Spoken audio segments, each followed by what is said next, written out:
In today's video, I will show you how to create a persona in Poly AI.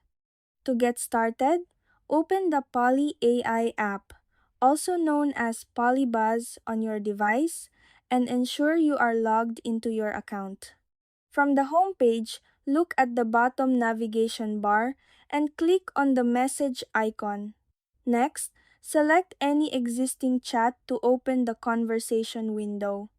Once the chat is open, click on the menu bar in the top right corner.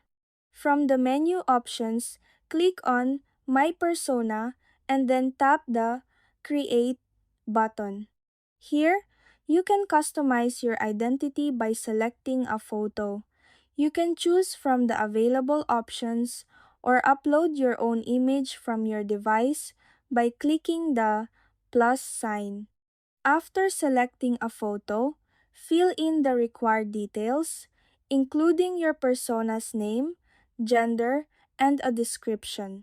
Providing a clear description helps the AI better understand how to interact with you in character.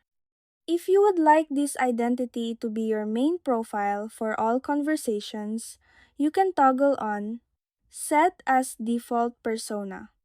Once you have finished entering your information, click Save at the bottom of the screen. And that's it. That's how you create a persona in Poly AI. Thank you for watching.